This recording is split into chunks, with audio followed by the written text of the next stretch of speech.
this on my computer. How amazing. Well, we have two amazing guests today, and our whole topic today on our show is about the art of giving. We have Christine Chau and Rela from the amazing state of Texas, where everything is big in Texas, right? Everything is big, you know, big egos, big food, and big in giving. Is that right? Amen to that. That's right. So, Christine, tell us a little bit about yourself. What's Christine Chau all about? I'm a local real estate broker, and I wear a bunch of hats. I also do property management, and yeah, that's it. That's it? Come on.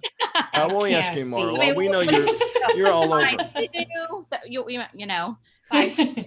But you were elected to like some prominent real estate board position. You're currently the CDC, Midwest Regional for at least another few days, right? That's right.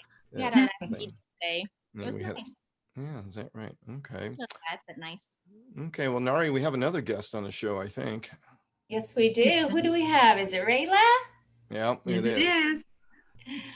Introduce yourself, Rela. Yeah, I'm Rela Manigsac. I think the screen says Rela Pantaleon. That's my maiden name. I'm a broker associate here in Austin, Texas as well. Been with Ariya for I don't know how many years it is, but I'm thrilled to be here with you today. Thank you for the invite. Yeah, and in case you're joining us now, we are on Facebook Live. This is Escrow Tuesdays. We are already on episode 9. Nari, is that crazy? I know. You know, here live with Christine and Rela from Austin, Texas. And so we'll start with you first, Christine. How did you get involved with real estate? Actually, it was my father. It was we have restaurants, and we were leasing out restaurants. And there was a period where everything was leased out, and he asked me, "Hey, why don't you get into real estate? You like to wear nice clothes, drive a nice car."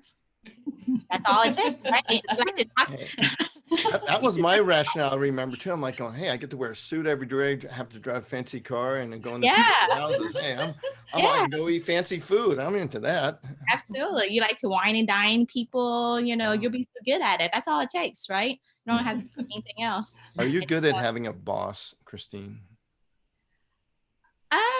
That means no. So that's I work well with others. I work well with others, definitely. Good answer. Good answer. Over for sure.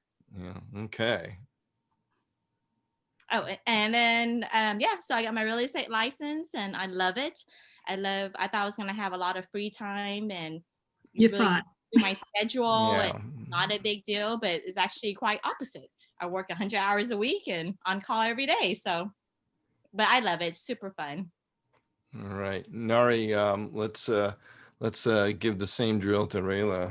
I know. So let's piggyback with Christine. Rela, how'd you get started with real estate? Well, how did I get started with real estate? When we moved here to Texas, I told my husband that I'm really never going back to our industry. We were from the same industry, and I said, you know, we're putting all our eggs in one basket.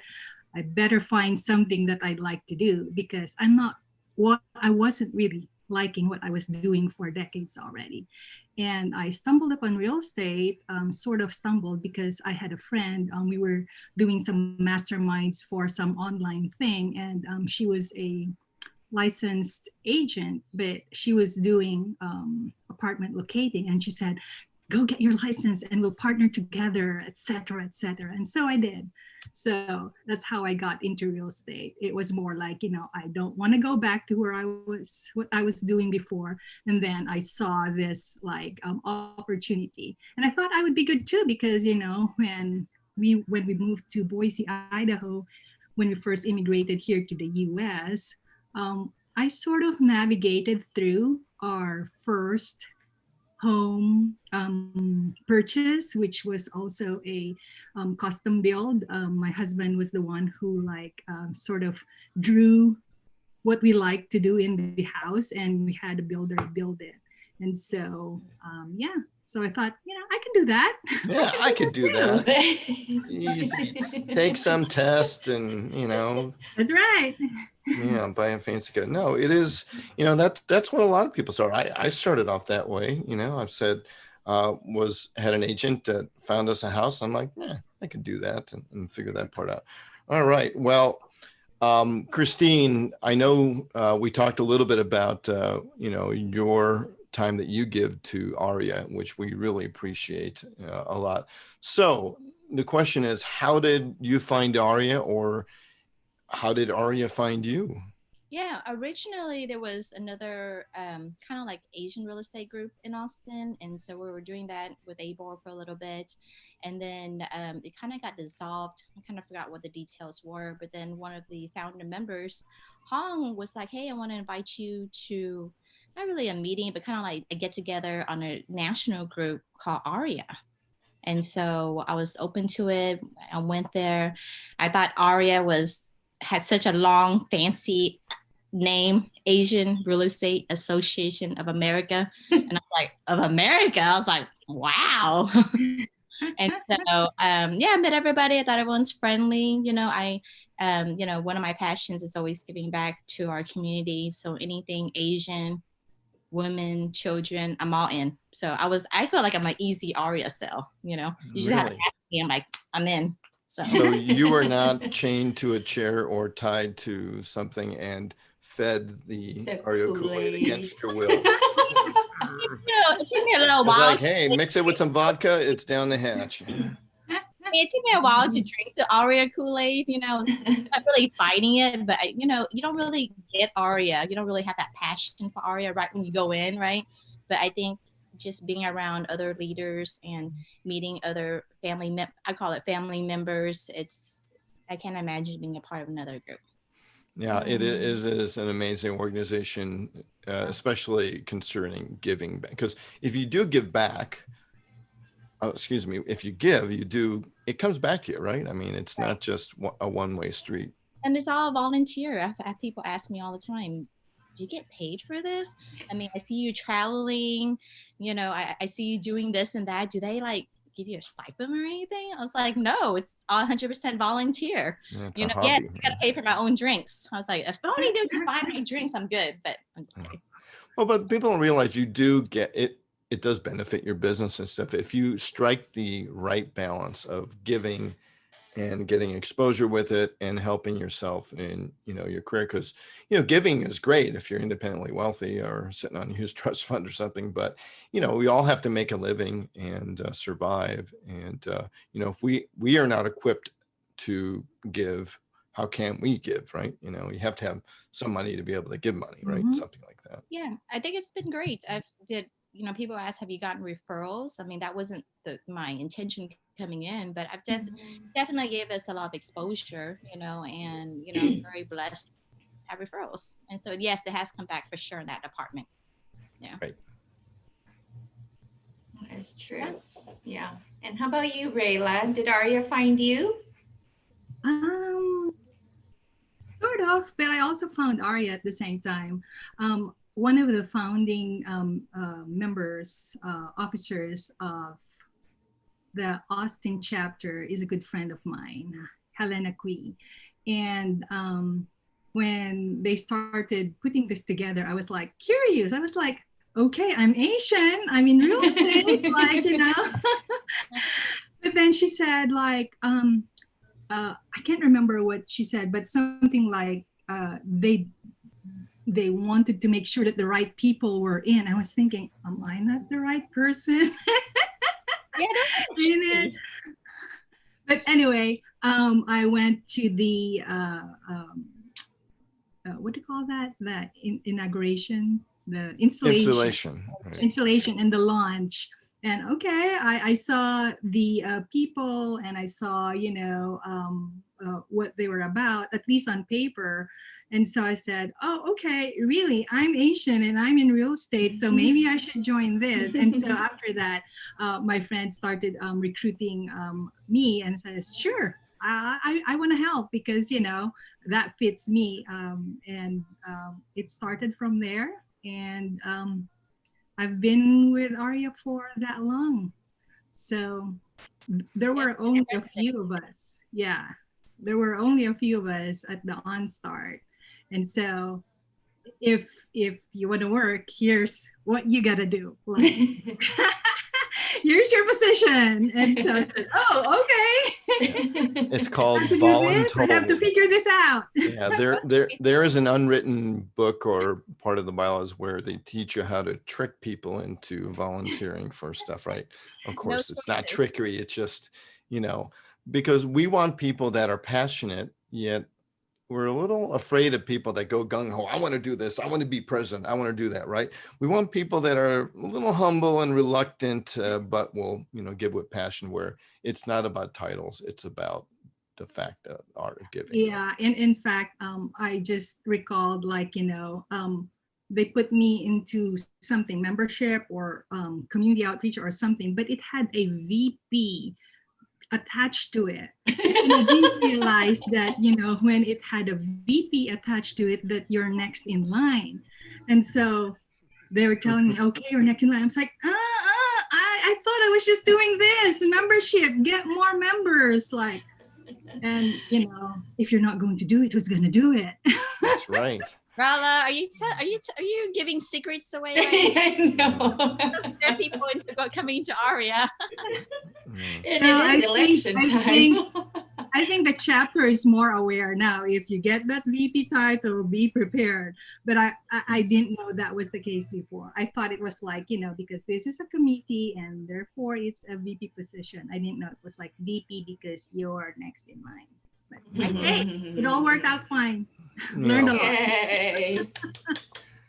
Well, yeah, and I remember going to several events that you were often picked as a panelist, to give your expertise and experiences. Remember that? That was, I believe, in Boston. I popped in and you were there on stage as a panelist sharing your experiences, and I think you even gave a little presentation on, your family and the immigration story and things. So oh yeah, those are stories that are just priceless to see that, you have to experience at an Ariya event, I think. And that's what brings us all together, right? We all have a story. Even Christine Chau has a story, a lot of them. And speaking of stories, let's hear your crazy, nightmare, wonderful, happy, whatever you want to call it. Crazy story. Yeah. Real estate deal, Christine. It could be anything real estate, really. Give it to us. Okay. Yeah. A property management story. Okay. So I'm managing one.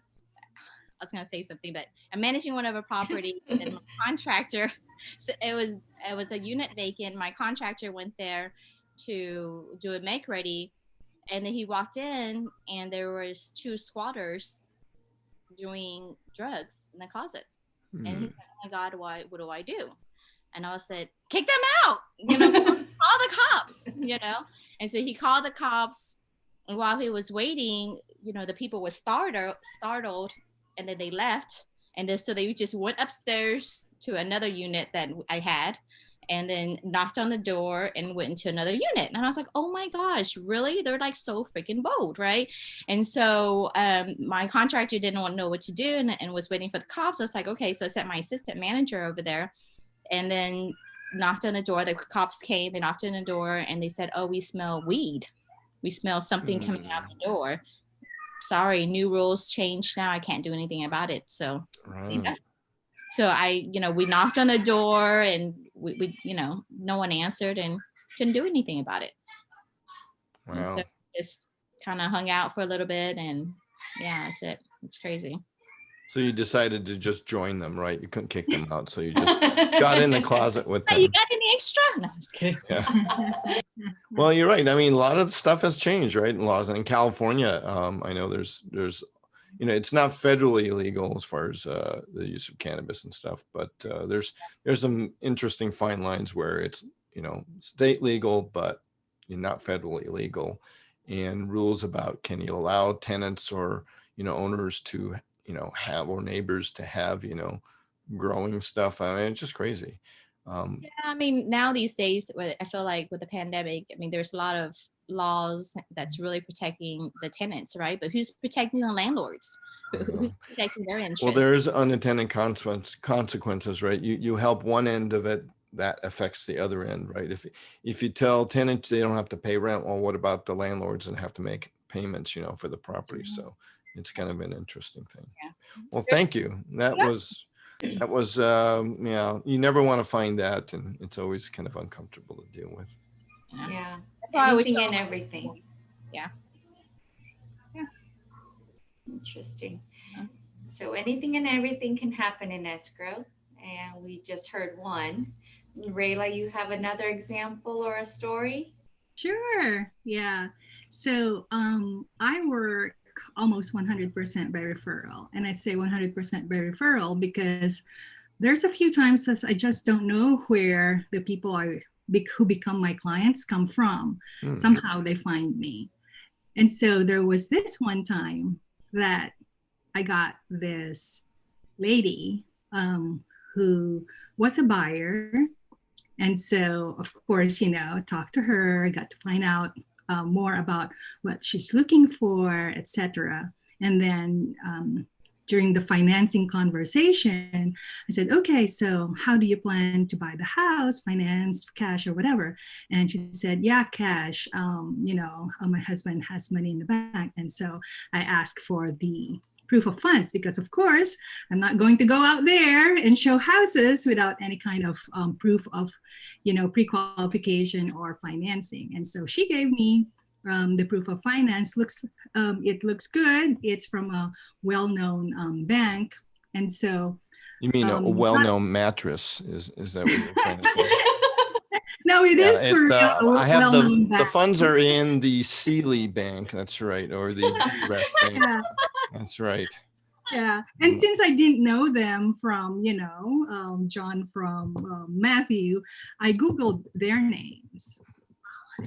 And so I see that the husband who has the money is a professional. Let's not just say what the profession is. Oh, But let's say Can't just say that. professional entertainer, professional actor, professional.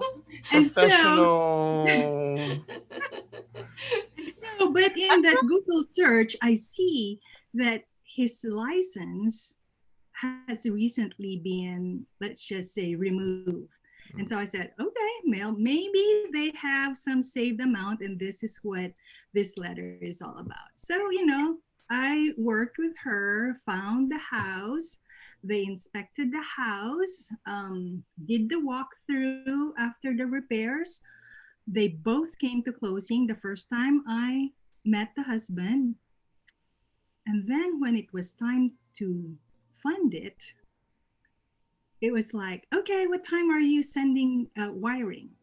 Oh, it's going to be at this time, so that same day. And I was like, I had to go out of town. And so I was just following up by phone. Followed up, they responded that it's coming, it's coming, it's coming. The next day, still the same story. It's coming, it's coming, it's coming. It never came. It never came.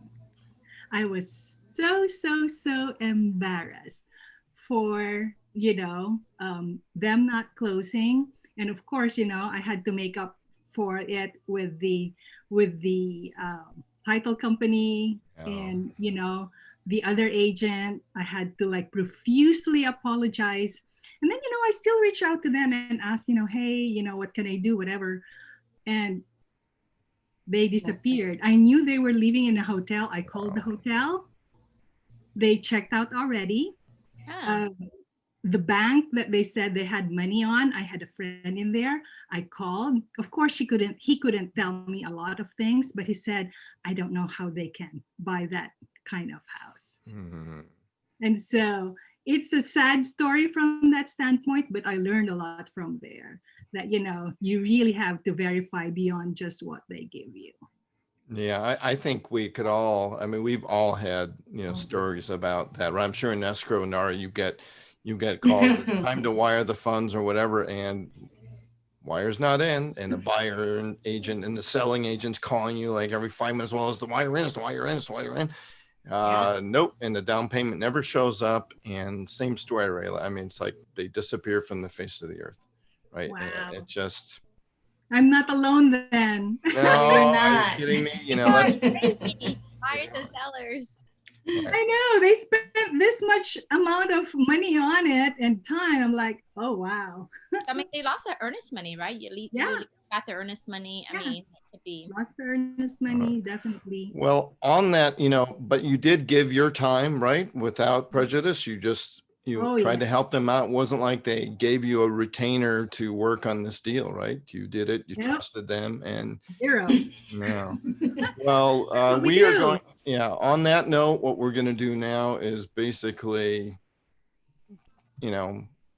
give with a purpose, right? So, if you guys are seeing this amazing PowerPoint presentation we put together. Look at that. That's a show that's on Tuesdays, Nari. I don't know if you've ever been on that one. But, as the motto goes, anything can happen in escrow. I realize some states don't have escrow, but you kind of get it.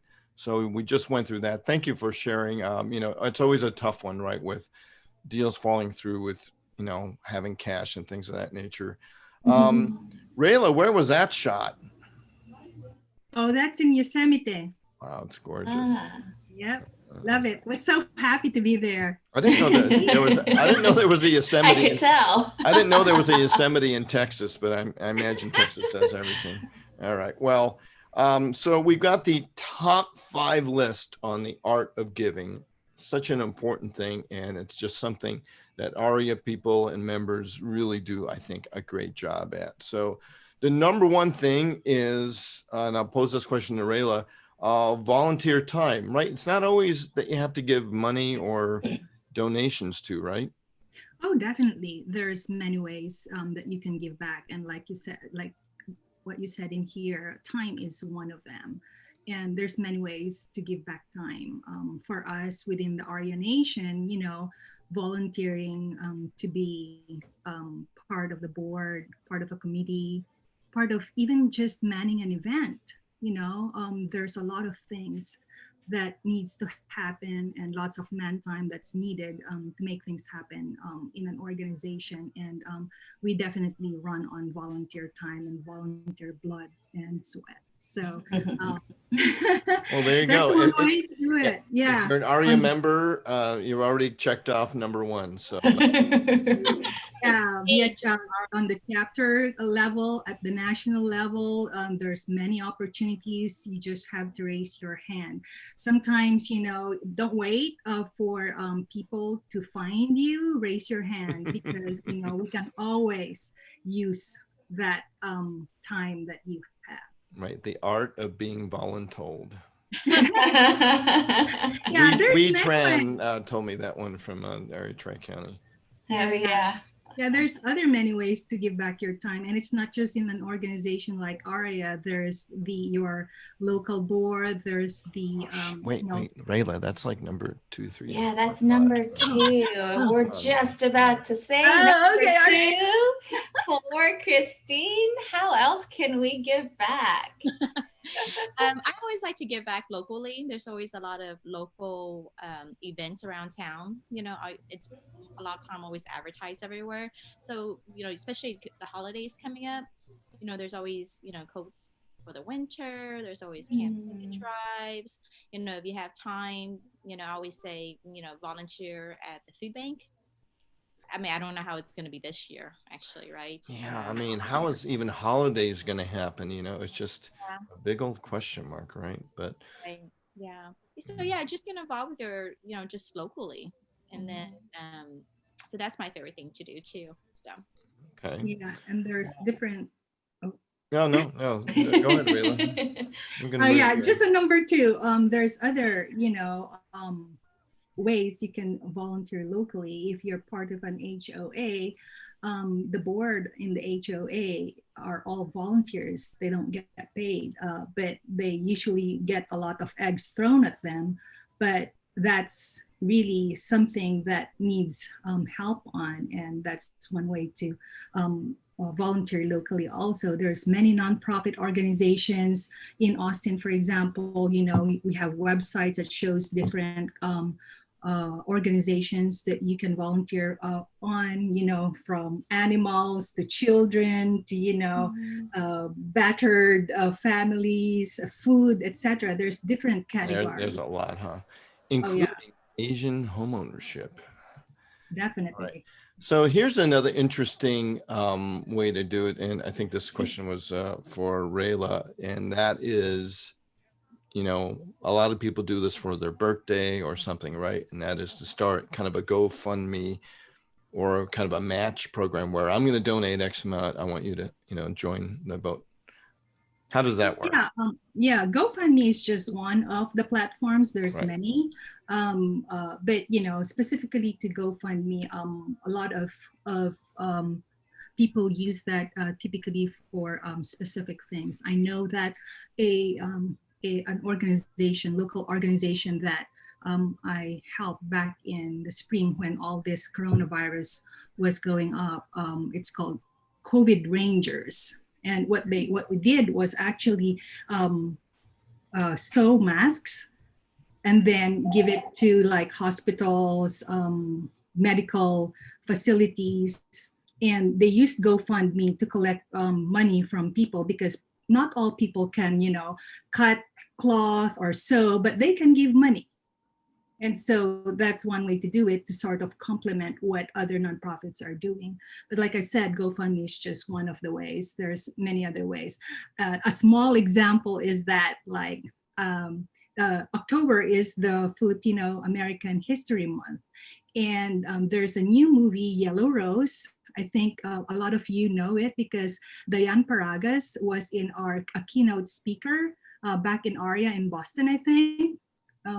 Where this is a movie about a Filipino youth whose mother, they're both non-documented, and mother was taken by ICE, and therefore, you know, she lived her life like homeless. And so anyway, part of that, what I did is just basically post on my social media and said, hey, anyone who can tell me why they're proud to be Filipino in here, you get 2 tickets to watch this movie. It's like helping that movie as well. In the same way that Crazy Rich Asians wanted to have a golden open, Dayan Paragas with her Yellow Rose film wanted to do that for her film as well, so that more Filipino stories can be told in the future. Wow, no, that's amazing. All right, well, let's see, we will now go to number. You know, I think last week we told the Ariya Nation here that we wanted to do 3.5 to be not superstitious about number 4, but you know, Microsoft, Microsoft doesn't cooperate. So anyway, number 4. All right. Christine, can you elaborate on that for us, please? Sure. So, I mean, I'll be honest with you, I have not started a foundation, but I can't imagine it being so hard, right? Maybe an application or something.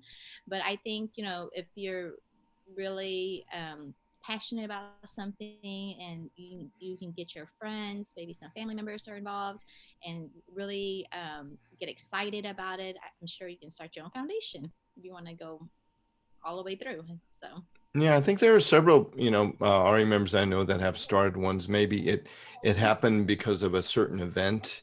You know, maybe it was a death of a family member or a tragedy or a challenging situation, or, you know, I believe the Reno Warrior, you know, was it Wilson Do that, you know, has a thing going on as far as, you know, kidney disease and stuff. So, you know, sometimes the passion finds you, you know, to start, you know, your own foundation. But I would imagine you fill out and get the 504c3 or, you know, thing going, or 6. I can't remember which one it was. 501c3. Yeah, the C3 where you accept donations, and you know, why not, right? Start something.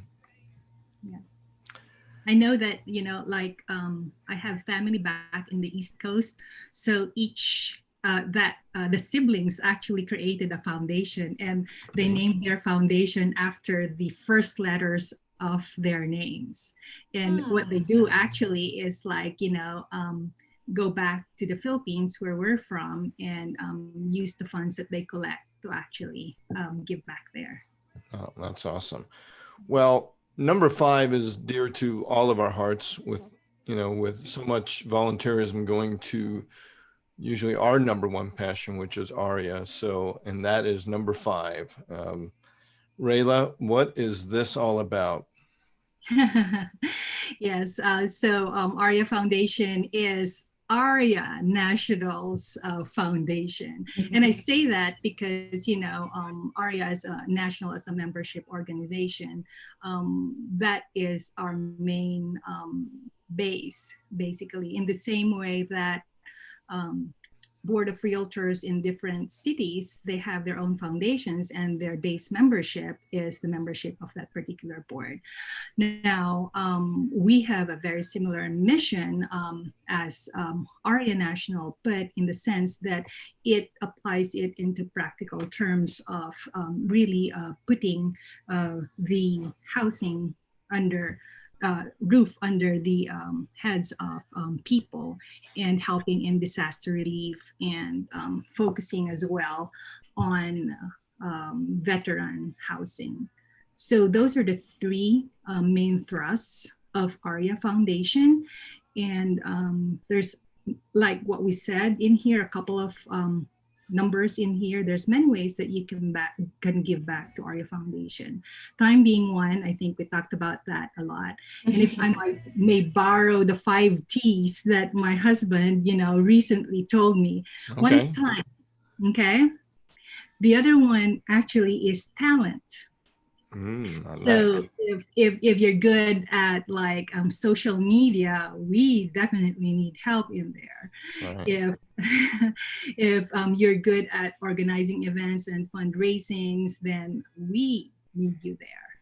So that's the second T. And the third T is thinking.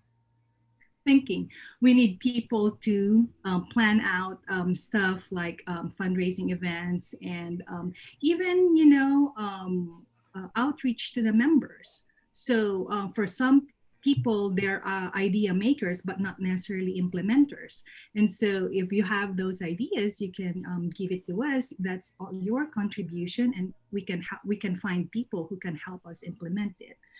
And then the fourth one is team. And when I say team, it's like, who are the people you know? Who are your friends? Who are your group mates? And who are the companies that you are working with? So if you can connect us, if you can connect Allya Foundation to them, or if you can connect them to Allya Foundation, I'm sure magic will happen. We can help, you know, foster those relationships until we can find a way where we can collaborate. And then the last T, of course, is treasure. And this is where the money is. In the bank of Beauty Rest or Sealy, or these days it would be the bank of Casper, or what's the other foam mattress? Yeah. You know, it's tough to put money in those things, you know, because it's just one big block of foam. You have to use a. Yeah. And that money is at aryafoundation.org/give. So if you can't do all the 4 other T's. I like that. Yeah, that's awesome. Then, you know, maybe the treasure is what you can give back to. But don't limit to yourself to just one. You can do everything. You can do 2. What our president does. But it's all welcome. That's right.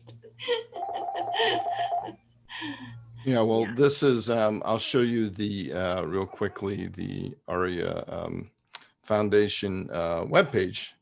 And, oh, that's a new logo. I never saw that one. Is that correct? It's a new and you logo. can see all the amazing stuff. And, you know, this is about the Allya members and obviously members of the local chapters, and just so much giving that had gone on. But it is quite amazing, you know, what the actual Allya Foundation has accomplished. And I know this year it's Dion Cuello. In the past, it was Amy Kong, and of course, Rela. So really appreciate that, you know, you've given back, you know, to the community. And Allya Foundation is a great place to start, especially when the local chapters, you know, why not stay local and local to as close to your family, right? There are many other volunteer organizations that do great work, and I would like to think Ariya is one of them. And so might as well, you know, pick our sister or brother organization.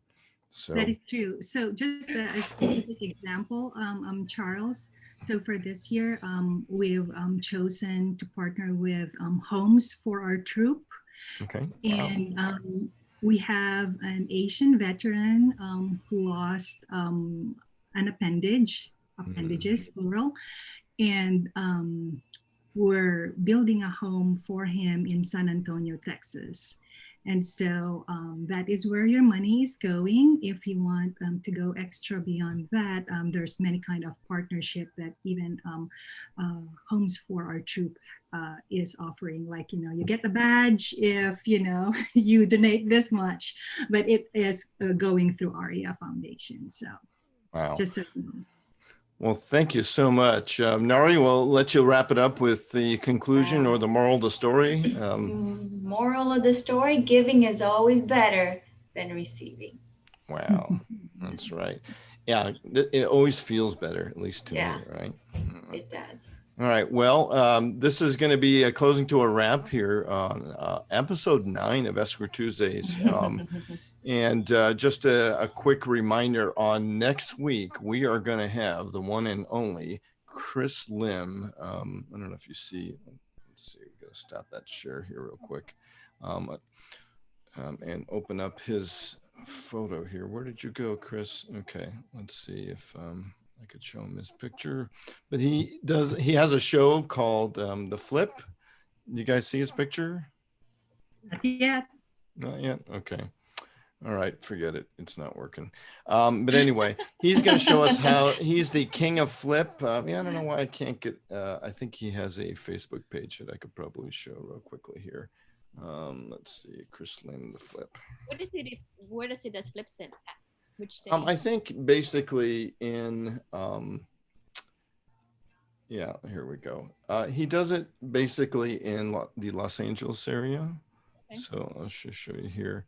So yeah, this is him, Chris Lim, the flip, and look at that, you know, pretty cool setup here. But yeah, he's going to be a really interesting guy to talk to and to see kind of more the business side of what our Ariya members do. So basically, anyway, thank you very much for joining us, Christine and Rela. Thank you so much for joining us to share the art of giving back.